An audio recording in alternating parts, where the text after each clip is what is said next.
Bueno,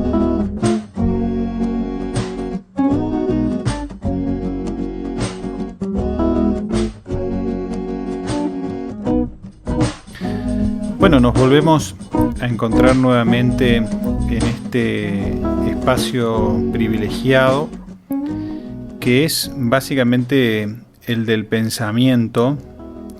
Soy Marcelo Dúcar, responsable de la Cátedra de Epistemología, Educación y Educación Física de la Universidad Nacional de Río Cuarto. Y bueno, un poco la cita convocada en estos encuentros es poder trabajar algunas cuestiones a partir de audios, ¿no?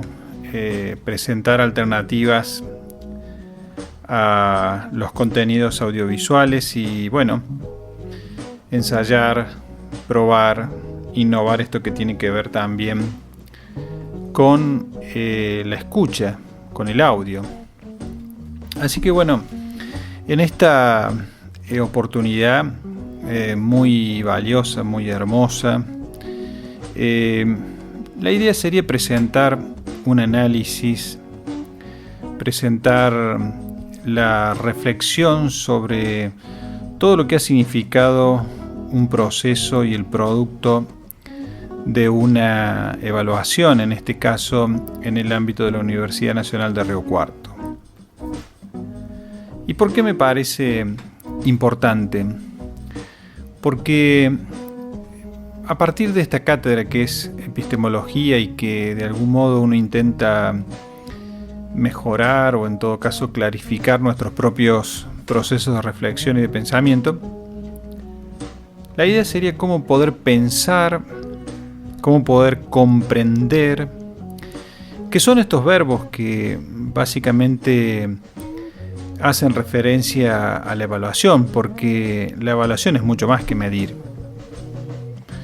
La evaluación indudablemente no es una foto que nos presenta un nivel en algún momento de la historia o del tiempo que pueda tener un estudiante, sino que la evaluación tiene que ver con poder comprender qué es lo que está pasando. Y en este momento poder comprender qué es lo que está pasando, digamos, en el proceso, en el ritmo de aprendizaje que está teniendo un alumno, pero también al mismo tiempo cuando uno evalúa a otros se está evaluando también a sí mismo. Entonces, bueno, estas son algunas de las cuestiones que me parece importante poder reflexionar y bueno, a partir del audio también estar inaugurando otras formas más allá de los textos escritos, esta posibilidad de poder pensar también en voz alta y de algún modo aguardar y escuchar los comentarios que necesariamente van a venir de todos esos estudiantes, digamos, que de algún modo se han puesto en las manos de estos docentes en la universidad pública, en la Universidad Nacional de Río Cuarto.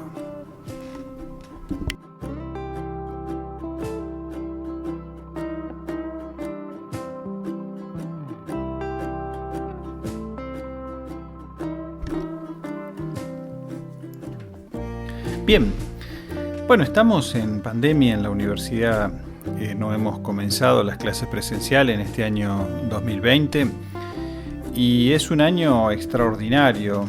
En todos los años de mi carrera como docente nunca básicamente habíamos vivido una experiencia como la que estamos viviendo ahora y además sin ver la luz todavía al final del camino, porque no se sabe cuándo, en qué momento y de qué forma van a volver las clases presenciales, lo cual genera un marco de incertidumbre para el equipo docente, pero también para ustedes estudiantes, para los padres, para las autoridades, ¿no? Una situación muy muy delicada y crítica que creo que en algún momento tenemos que empezar a analizar una mayor complejidad, si efectivamente nuestro lugar, la trinchera, el lugar de batalla que tiene que estar dando todo profesor, además de estos espacios, no es también el lugar físico, ¿no? La trinchera física, que son los establecimientos, las instituciones con las cuales nos identificamos material y simbólicamente. Pero bueno, esta es la situación que nos ha tocado en estos meses y que de alguna manera seguimos transitando. En medio de este escenario y de este panorama difícil, raro, complejo, nos hemos dispuesto a brindar o poner a disposición todas las herramientas que ya veníamos utilizando y de algún modo también empezar a innovar con herramientas nuevas. Y cuando uno empieza a innovar con distintas herramientas nuevas, como son todas las que ofrece, por supuesto, la experiencia de la virtualidad, uno asume riesgos, y en este sentido también podría haber tomado desde un primer momento la decisión de que en tales circunstancias no se hacía cargo, que se hagan cargo otros, ¿no? Sin embargo, nosotros decidimos afrontar el desafío, poner manos a la obra, aceptar los riesgos y empezar a innovar. Muchas cosas ya la teníamos aprendida y otras cosas fuimos aprendiendo sobre la marcha en cuanto al cursado, la producción de diferentes contenidos en diferentes formatos, la utilización a pleno de la plataforma o de las plataformas de trabajo, plataformas áulicas virtuales que ofrece la Universidad Nacional de Río Cuarto, tanto como la del CIAL, como la de Belia Exciat, como por supuesto poner a disposición los correos electrónicos, poner a disposición también el WhatsApp y bueno, toda una serie de comunicaciones que nos hace estar prácticamente conectados las 24 horas y que muchas veces algunos no alcanzan a dimensionar todo lo que significa esto para docentes, para equipos docentes que tenemos también además muchas cátedras, no es solamente una sola cátedra. Entonces, me parece que, digamos, esto es importante remarcarlo porque de algún modo también marca el contexto y las decisiones que fuimos tomando. No le sacamos el pecho, sino que decidimos seguir transitando el camino, decidimos tomar riesgo, asumir riesgo, pero también decidimos poner la máxima de nuestra racionalidad al respecto. Y ya sabíamos desde el primer momento que el obstáculo más grande no iba a ser tanto el obstáculo del cursado, porque en definitiva en gran parte de las materias ya teníamos digitalizado todos los materiales que pertenecían a las diferentes unidades. Entonces, cada alumno podía de algún modo y puede, ya desde hace varios años, poder acceder a los materiales que están digitalizados en las distintas carpetas de las plataformas virtuales. Entonces, hasta ahí no era tanto el desafío. El desafío siempre, desde el primer momento que decidimos hacernos frente, era efectivamente cómo íbamos a hacer evaluar en la distancia, cómo íbamos a hacer evaluar en la virtualidad, con alumnos que íbamos a ver en apenas alguna foto, en alguna pantalla en algún momento, pero básicamente sabíamos que no lo íbamos a poder conocer acabadamente o personalmente, y además tampoco íbamos a poder tener evidencias del recorrido y de su trayectoria de aprendizaje, con lo cual todo esto generaba y sigue generando, por supuesto, serios interrogantes a la tarea docente, a la tarea del que intenta enseñar, del educador. Pero bueno, seguimos transitando y cada vez empezamos a diversificar más la forma de presentar los contenidos, tal como señalan todos los especialistas, y nos encontramos decididamente con la fecha de la primera evaluación, el primer parcial, el primer examen parcial, con una numerosa cantidad de estudiantes que en una primera instancia aparecen los nombres como si fueran bits en una pantalla, pero uno está acostumbrado, por supuesto, a la presencialidad, a poder ver, poder arrancarles preguntas, arrancarles respuestas, y bueno, era lo que estábamos acostumbrados. Entonces, en este momento, al llegar este primer encontronazo, digamos, firme en el cual de alguna manera el estudiante se tenía que medir a sí mismo bajo un partido, bajo una competencia, bajo un juego que de algún modo habíamos ensayado, porque parte de los materiales también había ensayos para poder hacer. No estaba totalmente asegurada el éxito, digamos, o la posibilidad concreta de que todos pudieran acceder a esta instancia de evaluación en la medida que nosotros lo habíamos pensado.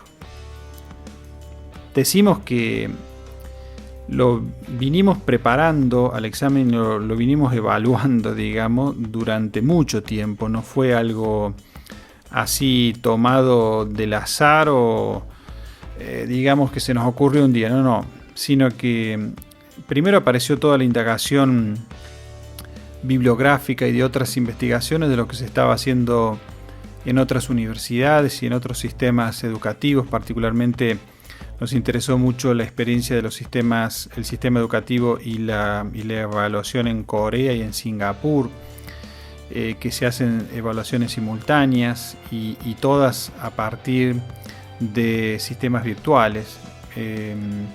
Y bueno, en esta situación, digamos, en este contexto, decidimos también observar y analizar algunas evaluaciones en universidades argentinas, tanto públicas como privadas. En las públicas estuvimos viendo muchos de los exámenes de la Universidad Tecnológica Nacional, pero también de la Universidad Nacional, de la Universidad Provincial de Córdoba, que de alguna manera todas intentaron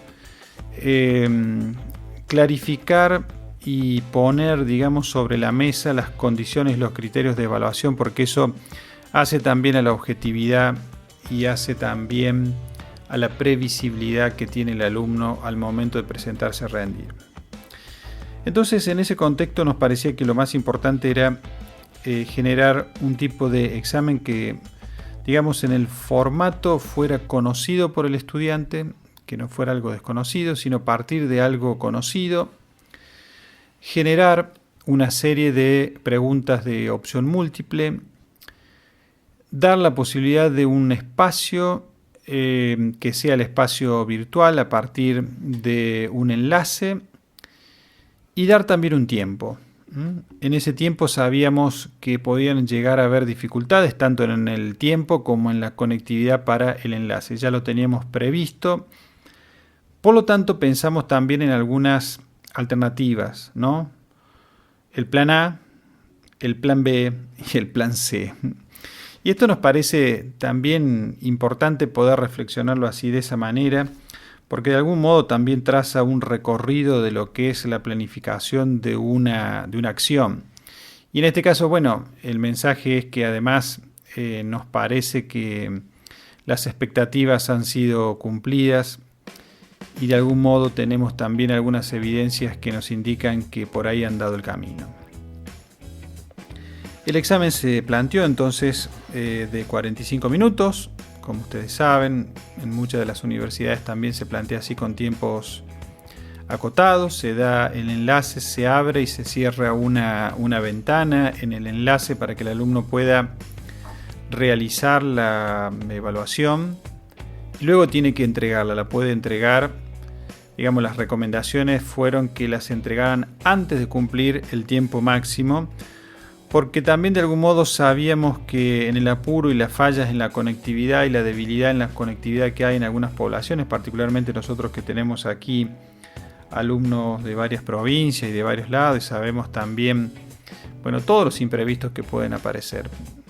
Ya lo sabíamos, lo habíamos hablado, nos juntamos primero todos los estudiantes que iban a rendir a tener la última charla, explicando bien cómo era el sistema. Nos juntamos por una plataforma de videoconferencia virtual y después que estaba todo preparado, bueno, los empujamos a la pileta.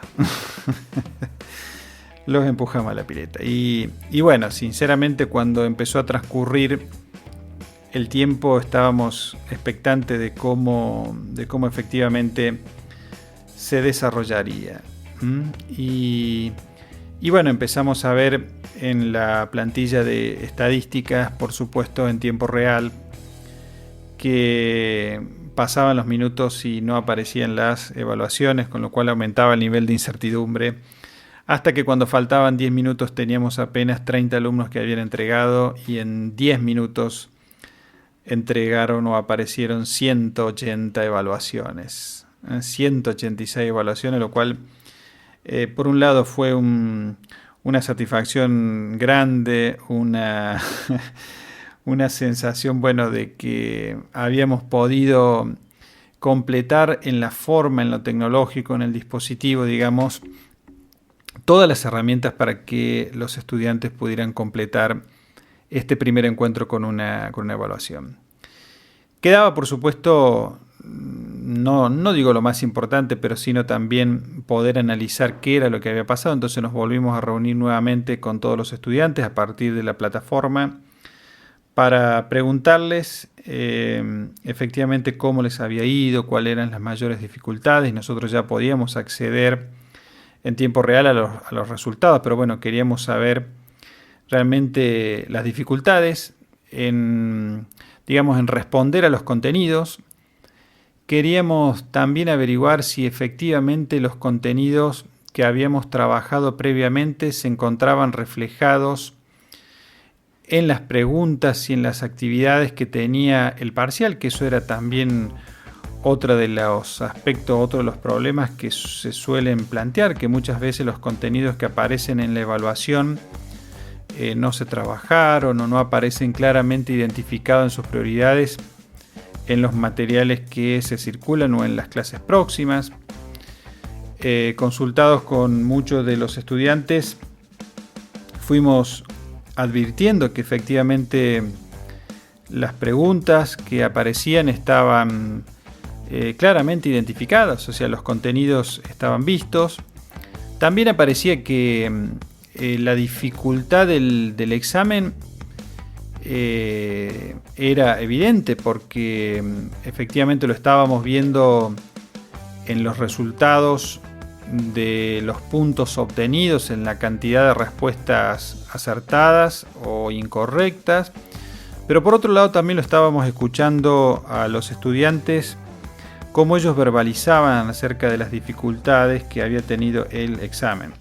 Bueno, y acá también podíamos ver que habíamos atravesado otra dificultad, que era o que el examen sea demasiado exigente y por lo tanto lleve prácticamente a la mayoría de los alumnos a una desaprobación, y lo cual al ser el primer examen, y lo cual si se presentaba de esa manera podía llegar a ser realmente un obstáculo mucho más grande que las posibilidades reales de atravesarlo. Entonces ese era uno de los problemas, pero también podía ser que el examen fuera demasiado fácil y también hiciera creer al alumno que indudablemente el contenido era muy fácil de alcanzar, que lo cual tampoco lo convertía, digamos, en un incentivo, en una provocación necesaria para que el estudiante ponga de sí todos sus recursos para poder alcanzar el conocimiento. Esto que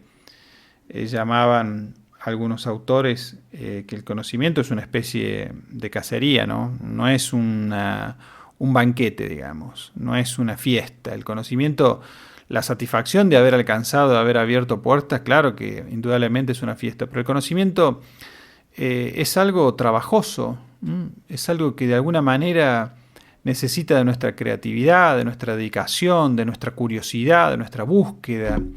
Y por eso si se presenta demasiado fácil, demasiado evidente, demasiado al alcance de la mano, ese tipo de conocimiento alcanzado hace sospechar.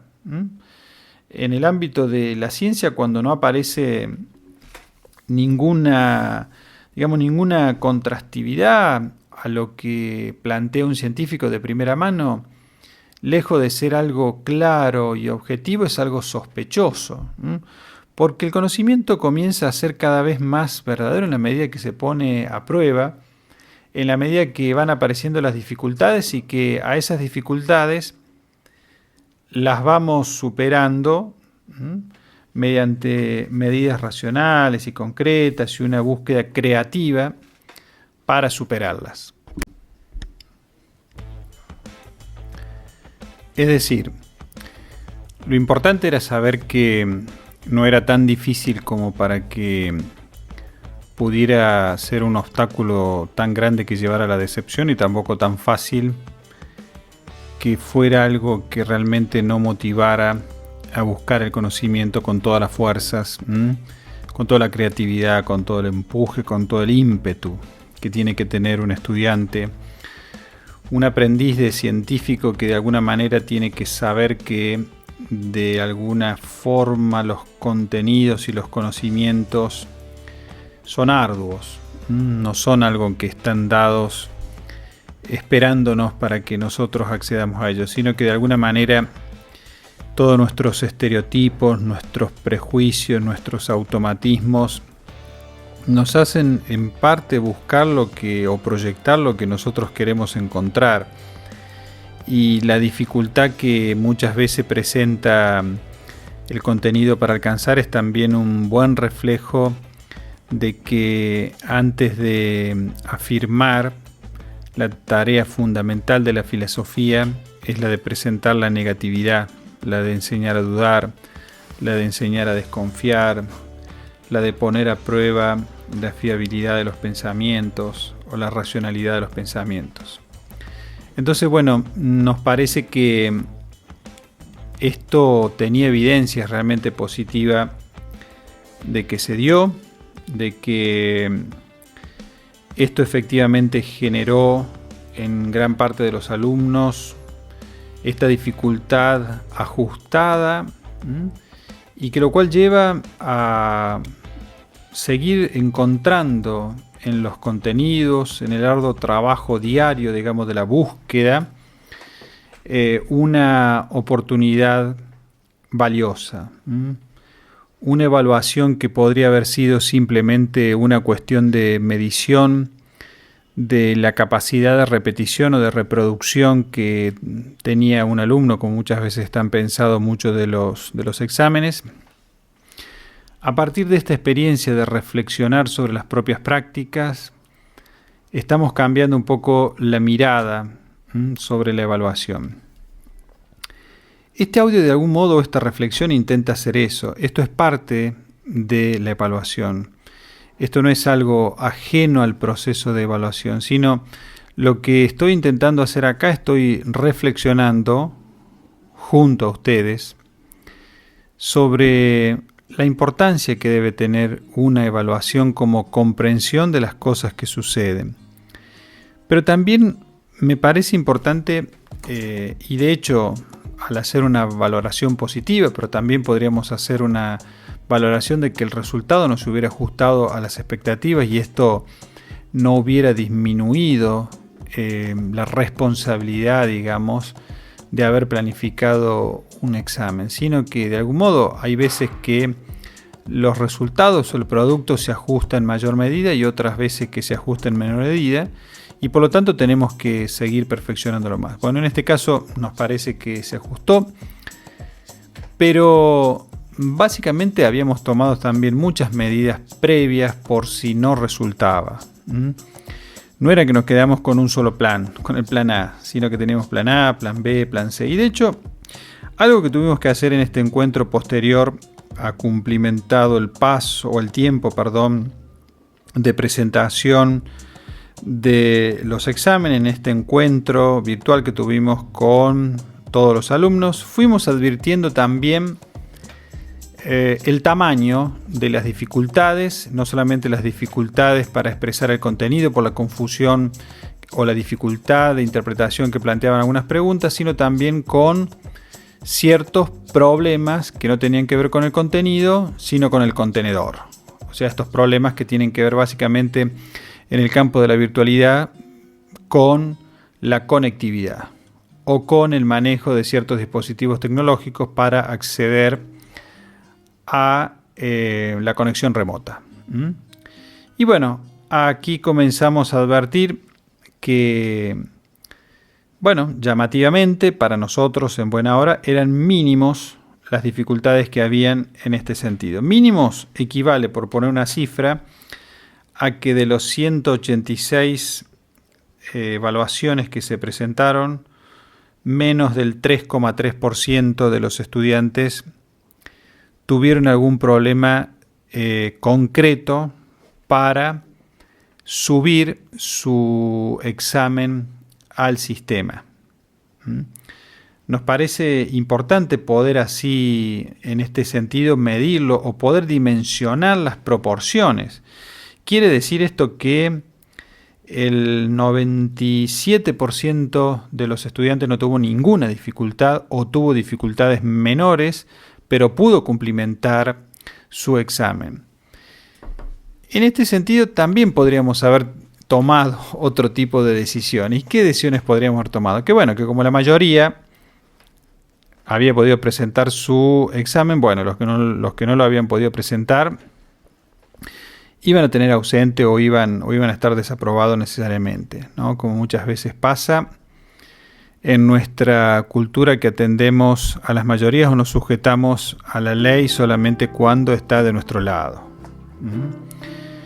Y por lo tanto ahí empezó a funcionar esto otro que me parece muy muy importante, habida cuenta de estos planteos sobre la meritocracia y bueno, que me parece que son planteos que no están bien encarados. Para mí, poder romper esta lógica era hacernos cargo de este 3% de los estudiantes que tuvieron alguna dificultad, y por lo tanto todas las medidas que teníamos que tomar a partir de entregado este examen, que de hecho a los 15 minutos de rendir su primer parcial, el 97% de los alumnos podía acceder a su calificación o podía acceder realmente al resultado de su examen.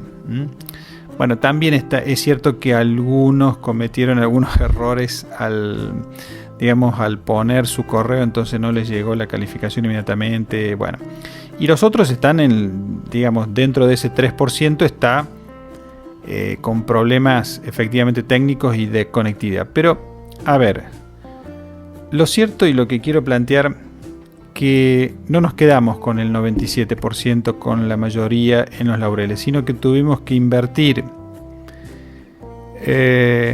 día y medio posterior al examen, hasta este momento que estoy precisamente intentando hacer esta reflexión en voz alta, tuvimos que dedicarnos exclusivamente a perfeccionar el sistema. ¿Qué es eso? A escuchar, a ver qué era lo que había pasado particularmente con aquellos que tuvieron algún nivel de dificultad en la presentación de su examen. Y en eso estamos.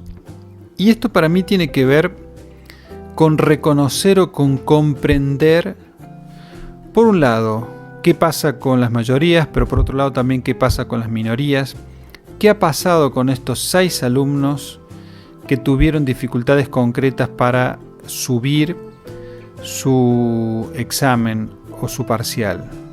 Entonces tuvimos que hacer indagaciones, ir, volver, venir, plantear hipótesis, saber qué era lo que podría haber pasado.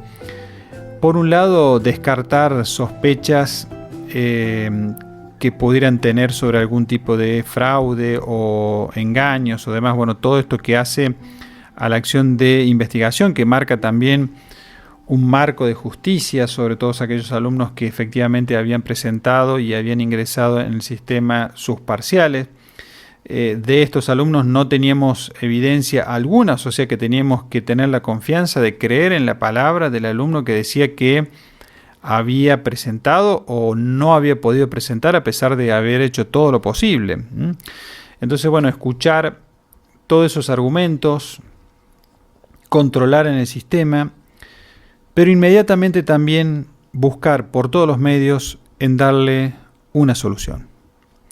Y me parece eso importante también poder reflexionar, porque no nos quedamos con la gloria de las mayorías de que salió bien, sino que nos preocupamos por hacer que todos pudieran de algún modo, aun cuando se les hubiera cortado el internet, aun cuando hubieran tenido alguna dificultad por haber puesto mal un correo, o por no haber podido configurar o no haber podido verificar la identidad de la plataforma o el sistema operativo desde donde mandaron el mensaje. Bueno, todas cuestiones, digamos, técnicas que, digamos, hicieron a las problemáticas mínimas que tuvimos en el examen. Sin embargo, y el mensaje es: vamos a esforzarnos a poner todo el empeño para darle respuestas a estos estudiantes. Y efectivamente, bueno, en eso estamos, ¿no? Y digamos, el mensaje que me parece interesante poder remarcar acá no es efectivamente estar diciendo, mirá, qué bien, qué bueno que somos. No, en absoluto. Es marcar un camino aún también para nosotros, saber a qué debemos dar prioridades, saber en dónde debemos poner nuestro empeño, saber que esto es perfectible, saber que para algunos el 3% de dificultades puede no significar nada, pero para nosotros es nuestro mundo que tenemos que resolver, porque la solución del problema a ese 3% lo que hace es generar mayor confianza tanto en el sistema, tanto en la educación pública, tanto en nosotros como cuerpo docente. Y cuando uno traslada esto al país y cuando uno dice, bueno, lo que pasa en nuestro país es un problema de confianza, muchos dicen, bueno, haciendo algún parangón sobre la situación política y económica, dice, bueno, acá lo que falta no son dólares, sino lo que falta es confianza en la gente para que saque los dólares que lo tiene guardado y lo ponga a producir en nuestro país. Bueno, algo de eso pensaba, ¿no? La confianza es algo que se pierde rápidamente y cuesta mucho luego volver a edificarla. Por eso nos parece importante en esta situación comprender la dinámica de la confianza en los procesos educativos y en los procesos pedagógicos. El valor es comprender, no es simplemente sacar una foto para medir. El valor es comprender cuáles son las dificultades que están operando en todo caso para que un alumno no ponga toda su creatividad y toda su energía para aprender y para superar a los docentes. ¿A dónde está? Y bueno, esta reflexión, esta crítica sobre el propio proceso de enseñanza y aprendizaje, esto es hacer epistemología. Esto es poner al conocimiento que vamos construyendo en el centro de la crítica. No es simplemente presentar una materia para reproducir pensamientos e ideas del pasado, de pensadores o de filósofos. No. Esto es poner a disposición nuestro arsenal crítico para decir cómo estamos enseñando, cómo estamos aprendiendo, a dónde quedan las mayorías, cómo podemos hacer identificar las minorías y muchas veces sus voces silenciadas, cómo podemos hacer escuchar a todos esos estudiantes que sienten que no han estado a la altura de lo que pensaban, cómo podemos trazar puentes, cómo podemos acercar las posiciones, cómo podemos mostrar un camino previsible para que genere confianza, para decir, mira, creo que aun cuando me fue mal o no me fue como yo esperaba, veo que el camino va por este lado y voy a poner todo mi empeño porque las dificultades que tuve ya las pude identificar y sé que puedo corregirlas. Eso me parece interesante. Me parece interesante poder descubrir que el camino es posible y esto es confianza. Confianza es creer que el otro está haciendo todo lo posible para mejorar. Eso es confianza. Yo cuando advierto que la cosa no le salió tan bien como pensaba, o a lo mejor tan bien como pensaba para todo, pero ¿qué pasa? Advierto que el otro está poniendo todo de sí y advierto que el otro puso su mejor disposición para aprender de los errores. Entonces, cuando uno observa eso, ¿qué es lo que genera? Confianza. Confianza. Y uno se entrega a la confianza porque sabe que aun cuando le puede ir mal nuevamente, sabe que la confianza no lo va a defraudar, particularmente si uno observa en el otro esta predisposición a la mejora constante. Entonces, esto me parece central que quería reflexionar y compartir con todos ustedes. Cómo de una simple evaluación uno puede hasta evaluar y reflexionar y poner en crisis estos conceptos de simple medición. Nosotros estamos acostumbrados a creer en recetas, a creer en estereotipos, en patrones, en mitos. Esto es así, esto no es así. Y que a lo mejor en algún momento fue así, pero lo que nos toca a nosotros en este momento es aprender de nuestros errores. Poner los conocimientos y los contenidos muy cerquita de nuestras prácticas. Todos estos contenidos que fuimos aprendiendo y que fuimos trabajando sobre los problemas del conocimiento, sobre los problemas de la ciencia, ponerlos acá. Hacerlos objeto de nuestras propias prácticas.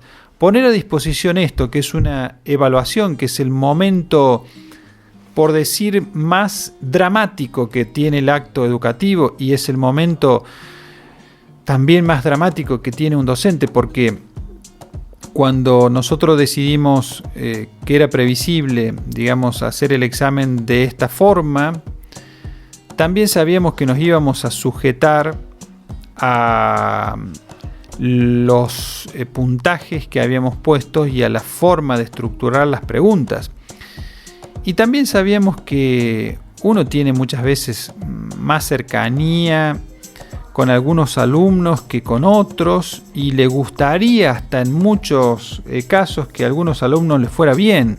Yo nunca he deseado que a algún alumno le fuera mal, pero sí hasta muchos dicen, mira, este alumno se preocupa tanto, participa siempre en clase, se esfuerza y todo, cómo me gustaría que le vaya bien.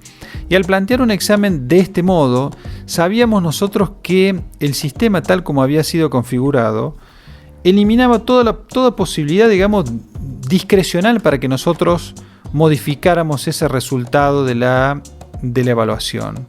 Es más, cuando advertimos ciertas calificaciones, por ejemplo el punto de corte de aprobación, eran los 5 puntos, pero como admitimos el redondeo hacia la nota entera más cercana, nos llevamos la sorpresa que muchos excelentes alumnos y que van a ser excelentes profesores desaprobaron su parcial con 44 cuando la aprobación era 46 o 45. O sea que le faltaron 10 centésimos o 20 centésimos. Y digo esto porque también eso significa para un docente un motivo de dolor, ¿no? Y uno aprende aprende a dolerse con el dolor del otro, y esto me parece importante porque uno no le regala, no le muestra que le está regalando algo, sino que le está enseñando a conseguirlo por sí mismo. Y esto me parece que es importante, sujetarse a las normas, algo tan sencillo, ¿no? Trazar un plan y luego sujetarse al plan que se trazó, ¿no? Sin cambiarlo porque me interesó, porque con este tengo más feeling, porque con este no, porque este me parece que así o no. No, sujetarlo. Y después que nos sujetamos a lo que decidimos, ahí sí, abrimos todas las posibilidades para que realmente permanezca intacta ese camino de aprendizaje del cual todos tenemos derecho a acceder y a lograr por nuestros propios medios lo que nos proponemos. Así que bueno, esto es lo que quería compartir. Es también una inauguración, por supuesto, la inauguración de pensar en voz alta un examen, y me parece que es un análisis epistemológico, es un análisis básicamente sobre nuestros procesos de evaluación. Y por eso, bueno, así como yo le estoy poniendo corazón y también poniendo razón o razones, me encantaría también que ustedes puedan poner en los comentarios su corazón, sus razones, sus inquietudes, que podamos reflexionar todos y podamos construir un proceso público, porque lo valioso de la educación, que es lo más valioso que tiene una sociedad, es poder discutir públicamente estas cosas y poder aceptar que también podemos estar equivocados, y al aceptar que podemos estar equivocados también tener toda la predisposición para mejorar nuestros propios procesos educativos.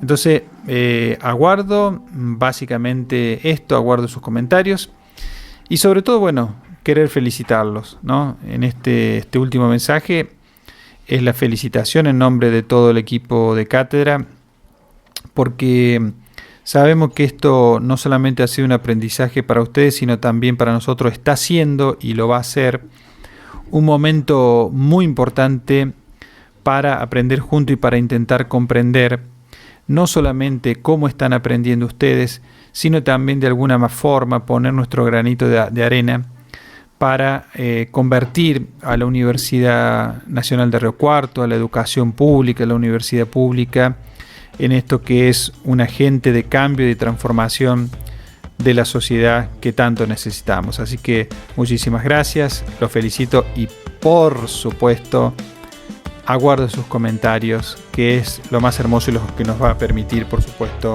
seguir creciendo. Gracias.